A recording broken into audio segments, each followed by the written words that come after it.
What is going on, YouTube? This is Jim. Just got done watching Geoff Keighley's Summer Game Fest 2021. The time is 4 o'clock Eastern on June 10th, 2021.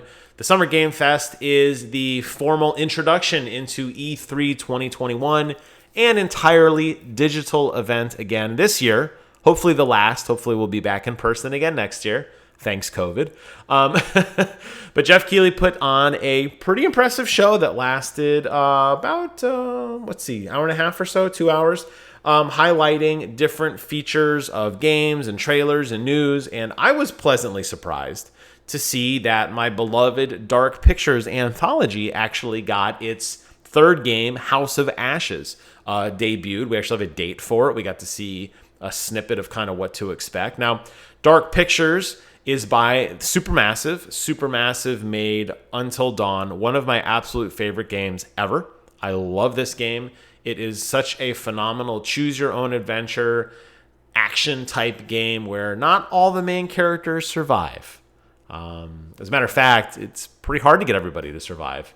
But the show goes on. Whether characters live or die, the story must continue. And depending on who survives at the end of your particular playthrough, you will get a very distinct ending that makes sense to you and makes sense to the choices and the decisions that you made along the way. This game has a significant amount of replayability, a major creepy horror, survival horror, action, adventure-y type of feel to it. They are some of the best games I have played. And although Little Hope didn't really get the love I feel it deserved, maybe because people felt Man of Medan wasn't as exciting as Until Dawn, we have House of Ashes coming out later this year, which I hope will kind of, bring everybody back. Speaking of bringing people back, I would love to bring you back to the channel. And the best way for you to do that is to subscribe. I always got to get this in here somewhere, and I could never figure out a good way. That one just came to me. But all right, enough about that. Why am I here? Let's talk to you guys. It's about the collector edition. This snapped on the screen for 2 seconds. It was like an afterthought. Like Geoff Keighley showed off the trailer. It was really exciting. It flashes on the screen. It was on the screen for like 2 seconds and immediately flashes off, and then it just shows the regular edition, and which ultimately leads you to the website. They are releasing a trilogy, like an anthology disc, where you can get all the games on one disc. And they're also including a separate collector edition, which is what I want to talk about today. The House of Ashes Pazuzu edition. Interestingly enough, when you think of a collector edition on a game like this, it's difficult to find something that speaks to what the Dark Pictures Anthology is, excluding the curator. Curator's in the bottom right-hand corner there. The curator is your official narrator through the game. He is the creepy Alfred Hitchcock director behind the scenes, observing, watching, mocking, sort of helping you, sort of hurting you along your way, giving you hints, maybe. And he's a very interesting fellow. I could see that character being the collector edition statue, but the truth is that really exciting? Do people want a statue of just a dude in a suit? I don't know. And then on the other side of things, since each game is different, with a totally different set of cast, characters, settings, it would be very difficult to release a figure of one of those characters, particularly because, as I said, not every playthrough is the same. So a character that may be important to you in your particular story may have died seconds into mine. And that's just kind of the way it goes. It's hard to keep everybody alive. Decisions you make may absolutely hurt subsequent characters in the future, and you're not even aware of it. And unfortunately, that happens. And that's kind of the fun of the game, is seeing these very intense, complex decisions unfolding before your very eyes in horror as one of your beloved characters turns and kills another one for a reason that actually you, the player, made.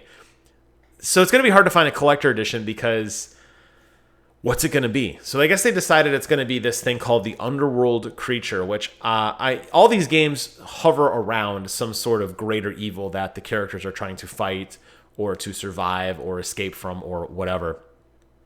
This one obviously will feature this Underworld creature, which we don't know much about. The statue looks okay. I wouldn't say it's the greatest thing. And I wouldn't honestly say that House of Ashes, I don't think if you had this on your shelf, people would immediately go, that is the Underworld creature from House of Ashes, isn't it? Probably not going to happen. So this is going to be a very niche collector's edition for very, very specific people. I'm not even sure that would qualify for me, honestly. And I am a total nut for the Dark Pictures Anthology. I love supermassive games. I love Until Dawn. I still play it annually. I play it different every time to see some of the different endings, trying to keep everybody alive. I have some phenomenal memories with that game and really with all the Dark Pictures games that have come out so far. But what do you get? Well, you get a collector's edition box. You get the full game, which is awesome because it is, from what I can tell, the disc. And it's available on PlayStation 4, PlayStation 5, Xbox One, Xbox Series S, and Xbox Series X.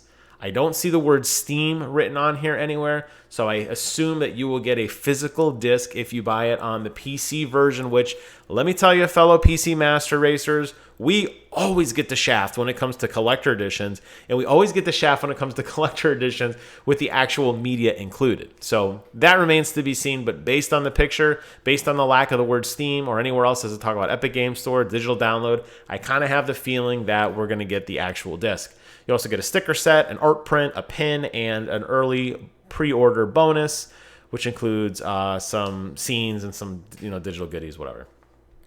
The question is this for you? Well, I don't have the price. If you Google the Pazuzu edition, you're going to find like maybe one person talking about it.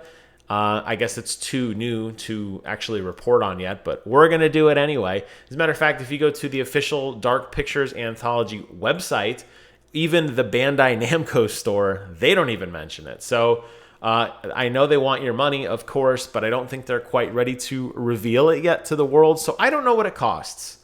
I would say for a collector edition of this magnitude with a smaller figure, not really a lot of stuff, no steelbook, no soundtrack, no really art book or any like kind of physical souvenir, whether it be like a lanyard or a flag or something like that outside of the pin. I don't think this would be much more than like $115, $120 US. I could be wrong, but that's kind of where my guess is this is going to end up. But if you are interested, and the reason I'm doing this video, because I have a whole playlist on what I call First Look Collector Editions. This will go in that playlist. And I hope for the people who are super fans of the Dark Picture Anthology, just like your boy Jimmy is, I hope you see this video and it puts it on your radar that this game is coming out on October 22nd, 2021, that the collector edition will be going on pre-order in the near future, and that due to the demand of this, which will be on the lower side, I suspect they're not going to make a ton of them. So if you want one, you're going to have to act quickly. That's why I'm doing this video. I want to do it as a PSA to all my friends and all my fans and say, look, guys, this is coming. You know how these collector editions work. Will I get it? It's going to be a judgment call on the price. If the price is on the lower side of 100, yeah, I'll probably pick it up just from the standpoint that I love the game so much. If it's, getting a premium price point, 150 US and beyond, I don't see it. I don't know anything about the Underworld creature. He may be, or she, or it, or them, I don't know, may be one of the most amazing, badass villains the world has ever seen. And after we're done with this game, we're going to be like, oh my God, that was so cool. Or maybe a throwaway character altogether. So you're really going in blind on this one. Keep that in mind as well. With that, I'm wrapping up this video. I hope you guys found this content informative and interesting. Sound off in the comments below. I look forward to hearing from each and every one of you. Thank you guys so much for watching. Take care of yourselves. And until next time, I will see you guys on the other side.